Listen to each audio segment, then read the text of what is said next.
Good morning students, welcome to Bindu Dadwal chemistry lessons. हम लोग HP board का केमिस्ट्री के 2026 के पेपर की तैयारी के लिए कुछ इम्पॉर्टेंट क्वेश्चंस की प्रैक्टिस कर रहे हैं।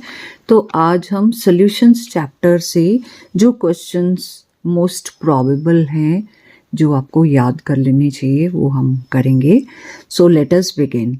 तो पहला क्वेश्चन जो है वो थ्योरी, जनरली क्वेश्चन या तो सिर्फ थ्योरी क्वेश्चंस या थ्योरी प्लस न्यूमेरिकल्स ये आ सकते हैं। तो जो क्वेश्चन थ्योरी वाले आपको याद कर लेने चाहिए वो उनमें से कुछ हैं। Give 4 differences between ideal and non ideal solutions. So 4 differences between ideal and non-ideal solution. Ideal solutions obey Raoult's law over the entire range of concentration, whereas non-ideal solutions do not obey Raoult's law over the entire range of concentration. Enthalpy of mixing delta H mix is 0 for ideal solution and is not equal to 0 for non-ideal solution. Volume of mixing delta V mix is 0 for ideal solution. It is not 0 for non-ideal solution. Intermolecular forces of attraction between the solute, solvent and solute are identical. Whereas in a non-ideal solution, the intermolecular forces of attraction are different. The forces between solute, solvent are either stronger or weaker than those between solute and solvent molecules. अब यहाँ पे ये जो first sample paper है उसमें जो numerical आया है वो है a solution is prepared by dissolving 5 grams of sodium chloride in 100 grams of water. Calculate the molality of the solution. तो पहले हम नंबर ऑफ मोल्स निकाल लेते हैं। सोडियम क्लोराइड का मॉलिक्यूलर मास होता है 23 प्लस 35.5 58.5 और मास डिसॉल्व्ड है 5 ग्राम। तो नंबर ऑफ मोल हो गए 5 डिवाइडेड बाय 58.5, इतने 0.0855 मोल्स। अब मोलैलिटी होता है number of moles upon mass of solvent into 1000। तो ये हमारे पास आ गया 0.0855 upon 100 into 1000 which comes out to be 0.855 moles पर kg. Let us come to second model paper.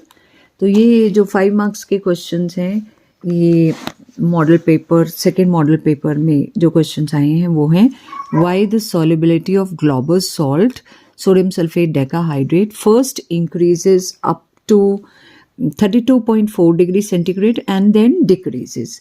ऐसा इसलिए होता है कि ग्लोबस सॉल्ट जो है अप टू 32.4 इसकी सॉल्युबिलिटी जो है वो इंक्रीज करती है, लेकिन 32.4 पे वो फॉर्म चेंज कर लेता है और अब इसकी सॉल्युबिलिटी डिक्रीज करती है।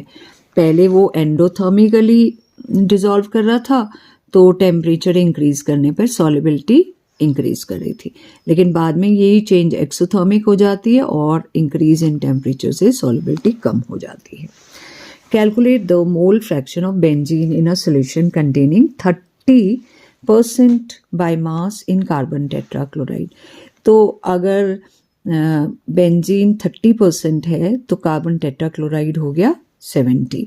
तो मास ऑफ बेंजीन 30 है तो मोलर मास बेंजीन का होता है 12 इंटू 672 प्लस 6 इंटू 1 78। तो नंबर ऑफ मोल्स हो जाएंगे 30 अपॉन 78 0.384 मोल्स। इसी तरह number of moles of CCl4 हो जाएंगे mass of CCl4 70 divided by molar mass 154, ये आ गया 0.45 मोल 4 मोल्स। अब इसकी मोल फ्रैक्शन हो जाएगी number of moles of benzene upon total number of moles. Total number of moles हो जाएंगे 0.384 प्लस 0.454 इक्वल टू 0.838। तो मोल फ्रैक्शन बेंजीन की हो जाएगी 0.384 number of moles of benzene upon total moles. ये आ गया आंसर हमारा 0.458 mole fraction.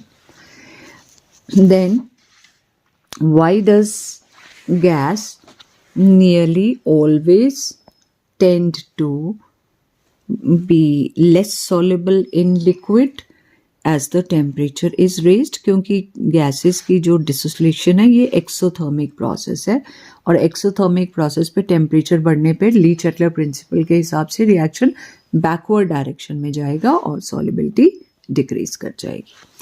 Then calculate the mass percentage of aspirin C9H8O4 in acetonitrile when 6.5 grams of C9H8O4 is dissolved in 450 grams of CH3CN. तो mass percentage के लिए formula होता है mass of solute upon total mass into 100. तो salute है हमारा 6.5 ग्राम, total mass हो जाएगा 450 प्लस 6.5, ये हो गया 450 6.5. तो 6.5 डिवाइडेड बाय 456.5 इंटू 100, ये सॉल्व करके आ रहा है 1.424%. नेक्स्ट सैम्पल पेपर में अब 5 मार्क्स का क्वेश्चन सॉल्यूशंस में से ये आ रहा है, इसको भी हम कर लेते हैं. Vapour pressure of pure water at 298 kelvin हो जाएगा P0A, it is 23.8 millimetre mercury. 50 gram of urea जिसका फॉर्मूला होता है NH2CONH2 is dissolved in 850 gram of water. Calculate the vapor pressure of water for solution and its relative loading. तो सबसे पहले हम दोनों यूरिया और वाटर के नंबर ऑफ मोल्स निकाल लेते हैं. Number of moles of urea हो जाएंगे 50 ग्राम डिजोल्व करें तो 50 अपॉन मोलर मास यूरिया का होता है 60, तो 50 अपॉन 60 हो गया 0.8325. इसी तरह number of moles of water 850 divided by water का मोलर मास 18, ये आ गया 47.1829 मोल्स. अब टोटल मोल्स हो गए 0.8325 प्लस 47.1829 विच इज 48.015 मोल्स. अब relative lowering of vapour pressure के लिए हमारे पास फॉर्मूला है P0A minus PA upon P0A is equal to, जब 298 केल्विन है तो उस टाइम पे वेपर प्रेशर है 23.8 P0A, तो 23.8 minus x upon 23.8 is equal to XB. तो XB जो है हमारा आया है number of moles of urea 0.8325 upon total number of moles 48.0154 यानी 0.0173. तो हमारे पास ये आ गया 23.8 minus x upon 23.8 is equal to 0.0173. अब अकॉर्डिंग टू राउल्स लॉ जो vapour pressure of solvent in a solution PS होता है, it is equal to P0A into mole fraction of solvent XA, लेकिन XA is also equal to 1 minus XB. तो हमारे पास आ गया PS is equal to P0A into 1 minus XB. XB हम निकाल चुके हैं 0.173, तो ये आ गया PS is equal to 23.8 into 1 minus 0.0173 which is 9.9823. 23.8 से मल्टीप्लाई किया तो ये हमारा आ गया 23.3886 मिलीमीटर ऑफ मर्करी. अब रिलेटिव लोडिंग हमारी जो है दैट इज इक्वल टू 0.0173 और ये वेपर प्रेशर ऑफ वाटर आ गया 23.3886. इसी तरह y एक न्यूमेरिकल है. y इज क्वेश्चन है y is freezing point depression of 0.1 molar NaCl nearly twice that of 0.1 molar glucose solution. तो अब ये NaCl डिसोसिएट करता है तो नंबर ऑफ पार्टिकल्स डबल हो जाते हैं, तो फ्रीजिंग पॉइंट ऑफ डिप्रेशन भी डबल हो जाता है. जबकि ये डिसोसिएट नहीं करता है इसलिए इसकी डिप्रेशन उतनी ही रहती है, तो इसकी ट्वाइस दैट ऑफ ग्लूकोज है. Next question is what role does molecular interaction play in solution of alcohol and water. तो एल्कोहल एंड वाटर में अगर प्योर एल्कोहल ले लो या प्योर वाटर ले लो तो हाइड्रोजन बॉन्डिंग काफ़ी स्ट्रॉन्ग है, लेकिन जब हम एल्कोहल और वाटर लेते हैं तो इसमें जो हाइड्रोजन बॉन्डिंग होती है वो कंपैरेटिवली वीक हाइड्रोजन बॉन्ड होता है, जिसकी वजह से ये जो मिक्सचर है ये पॉजिटिवली डेविएट करता है फ्रॉम राउल्स लॉ. इसकी वजह से इसका वेपर प्रेशर हाई हो जाता है जबकि बॉइलिंग पॉइंट लो हो जाता है. What is meant by positive and negative deviation from Raoult's law, and how is the sign of delta H related to positive and negative deviation from Raoult's law? So positive and negative deviation from Raoult's law occur in non-ideal solution where the observed vapor pressure differ from ideal behavior. जो vapor pressure इनका आता है, it is either more than the expected vapor pressure और less than the expected vapor pressure, क्योंकि इनकी interactions या तो कम होती हैं या ज़्यादा होती हैं than pure components की जो interactions होती हैं. और अगर हम delta H के साइन के साथ इसको रिलेट करें तो अगर डेल्टा एच का साइन पॉजिटिव है तो जो डेविएशन है वो भी पॉजिटिव आएगी, और इसी तरह अगर डेल्टा एच का साइन नेगेटिव होगा तो ये वाली solution it will show negative deviation from Raoult's law. अब एक और सैम्पल पेपर में देखते हैं हम सॉल्यूशंस के कौन से क्वेश्चंस जो हैं वो आ रहे हैं.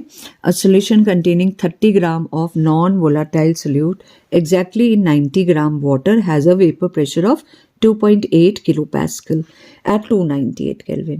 Further, 18 gram of water is then added to the solution. The new vapor pressure becomes 2.9 kilopascal at 298 Kelvin. Calculate the molar mass of solute and vapor pressure of water at 298 kelvin. तो पहले number of moles क्या हो जाएंगे, mass of solute upon molecular mass. Molecular mass हमें पता नहीं है तो let it be mb. So number of moles हो जाएंगे, मास है 30 ग्राम, 30 अपॉन mb. और इसी तरह number of moles of solvent हो जाएगा 90 upon molar mass of water 18 which is 5. अब relative lowering in vapour pressure का फॉर्मूला होता है P nought minus P upon P naught minus P upon P is equal to number of moles of solute upon number of moles of solvent. तो हमारे पास expression आ गई कि P naught minus 2.8 upon 2.8 is equal to 30 upon MB into 5. अब इसी तरह अगर हमने उसमें 18 ग्राम वाटर और डाल दिया तो वेपर प्रेशर हो गया 2.9.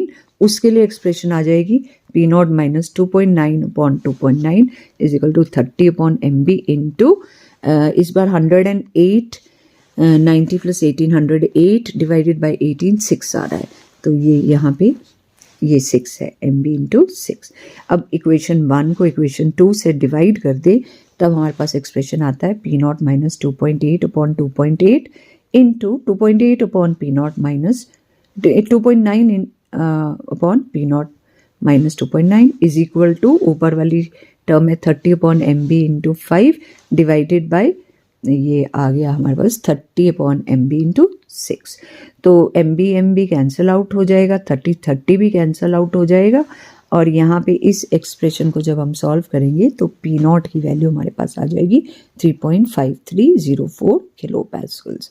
अब इन दोनों में से किसी एक एक्सप्रेशन में P नॉट की वैल्यू डालने पर हमारा इस P nought 3.5304 minus 2.8 upon 2.8 equal to 30 upon MB into 5 करके MB की वैल्यू हमारी सॉल्व करके निकल आती है 23. So this is how we solve this question. अब एक और सैम्पल पेपर के क्वेश्चंस को हम सॉल्व कर लेते हैं जो कि सॉल्यूशंस में से आए हैं. सो this is the question. State Henry's law and mention some important applications. So Henry's law states that solubility of a gas in liquid is directly proportional to the presence of gas in equilibrium with the liquid at that temperature. Mole fraction of gas in solution is proportional to partial pressure of the gas above the liquid, या फिर we can also say that pressure of gas is equal to KH into mole fraction of gas. Applications of Henry's law, इससे हम explain कर सकते हैं. Soft drinks में carbon dioxide की solubility pressure पे डिपेंड करती है, जैसे प्रेशर इंक्रीज करते हैं सॉल्युबिलिटी बढ़ जाती है. इसी तरह लंग्स में हीमोग्लोबिन और ऑक्सीजन कंबाइन करते हैं, हायर प्रेशर ऑक्सीजन का होगा तो वो HB के साथ कंबाइन करके ऑक्सी हीमोग्लोबिन बनाएगा, और जब प्रेशर कम होगा तो ये डिकम्पोज कर जाएगा। इसी तरह CO2 और HP भी करते हैं। Cause of condition known as anoxia in high altitude places जो है वो भी क्योंकि हाई ऑल्टीट्यूड प्लेसेस में एयर का प्रेशर कम होता है तो कम ऑक्सीजन डिजॉल्व करती है और इसकी वजह से जो है एनर्जी कम हो जाती है। Then ethanol is an organic compound. Even then it is freely miscible with water, explained because it can form strong hydrogen bond with water molecules, overriding the minor non-polar nature of the short ethyl chain. Small size and high polarity allows it to mix with water in all proportion. State and explain Raoult's law for non-volatile solute. So Raoult's law for a non-volatile solute states that partial pressure of a solvent, P solvent above a solution is directly proportional to its mole fraction in the solution, or Pa is equal to P naught A into XA. Explain different types of non-ideal solutions and what is the cause of positive and negative deviation. तो हमारे पास दो तरह की non ideal solutions होती हैं, solution showing positive deviation from Raoult's law and solution showing negative deviation from Raoult's law. Positive deviation में intermolecular forces between solute or solvent are weaker than between solute and solvent, and negative deviation में they are stronger than solute or solvent. Show that relative loading in a vapor pressure is a colligative property. So according to Raoult's law, Pa is equal to P naught A into XA. Vapor pressure of pure solvent is constant at constant temperature. So Pa is proportional to mole fraction of A. As it depends upon the number of moles divided by total number of moles, that is mole fraction, it is a colligative property. एक और sample paper के questions हम कर लेते हैं. So what do you mean by abnormal molecular mass? Name some substances which show abnormal molecular mass. Explain with suitable examples. तो normally हम colligative property से सल्यूट का मोलर मास निकालते हैं, लेकिन अगर सल्यूट हमारा एसोसिएशन करता है या डिसोसिएशन करता है तो नंबर ऑफ पार्टिकल्स जितने होने चाहिए उससे या तो कम होते हैं या ज़्यादा होते हैं, जिसकी वजह से कॉलिगेटिव प्रॉपर्टी भी या तो कम हो जाती है और या ज़्यादा हो जाती है, और जो फॉर्मूले से जो हम मोलर मास निकालते हैं वो नॉर्मल वैल्यू एक्सपेक्टेड वैल्यू से या कम होगा या ज़्यादा होगा. तो इसलिए जो मोलर मास अब आता है वो एबनॉर्मल आता है. इस तरह के मास को एबनॉर्मल मोलर मास कहा जाता है. तो जब एसोसिएशन होती है तो मोलर मास ज़्यादा आता है, और जब डिसोसिएशन होती है तो मोलर मास जितना आना चाहिए उससे कम आता है. What is Van 't Hoff factor? How does it predict whether the solute undergoes association or dissociation in solution? So Van 't Hoff factor is a correction factor and is defined as the ratio of the observed value of colligative property to the calculated value of colligative property. I की value अगर less than 1 है, इसका मतलब solute is undergoing association. If it is greater than 1, then that means solute is undergoing dissociation, and if it is equal to 1, then it is neither undergoing association nor it is undergoing dissociation. Next sample paper is sample paper number 5. इसके भी questions हम solve कर लेते हैं. So this is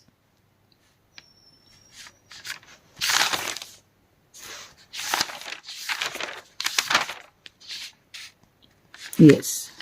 So the questions are mention 3 characteristics of ideal solution. तो ideal solution में जो interactions between solute solvent and solvent are same. Then delta H mix is 0 and delta V mix is 0. What are the causes of deviation from ideal solution behavior? If the solute solvent interactions are greater or smaller than the solute and solvent, then it causes deviation. Discuss the positive deviation for liquid pairs. So in positive deviation, the solute-solvent interactions are weaker than solute-solute or solvent-solvent. As a result, the vapor pressure is high and the boiling point is less than expected. A solution of glucose in water is labeled as 10% mass by mass. What would be the molality and mole fraction of each component in the solution? If the density is 1.2 grams per milliliter, then what shall be the molarity of the solution. 10 gram in 100 ग्राम, तो mass of glucose हो गया 10 ग्राम, mass of water हो गया 100 minus 10 90 gram. So number of moles of glucose हो जाएंगे mass upon molar mass of glucose, यानी 10 upon 180 which is 0.0556 moles. Moles of water हो जाएंगे 90 upon molar mass of water 18 which is 5 moles. Total moles हो जाएंगे 5 plus 0.0556 which is 5.0556. Mole fraction हो जाएगी number of moles of glucose over total moles which will come out to be 0.011. ये हो गया मोल fraction of glucose. Mole fraction of water हो जाएगा 1 minus 0.011 which is 0.989. Molarity होगा number of moles of glucose upon mass of water in kg. तो ये आ गया 0.0556 अपॉन 0.090. इसको हम सॉल्व कर लेंगे. देन मोलैरिटी हो जाएगा, उसके लिए हमें वॉल्यूम चाहिए. Volume is mass upon density 100 upon 1.2 83.33. So molarity will be 0.0556 upon 0.0833 is equal to 0.666 moles per liter. That's all in today's video. If you like the video, please do share and subscribe. Thank you. Have a nice day.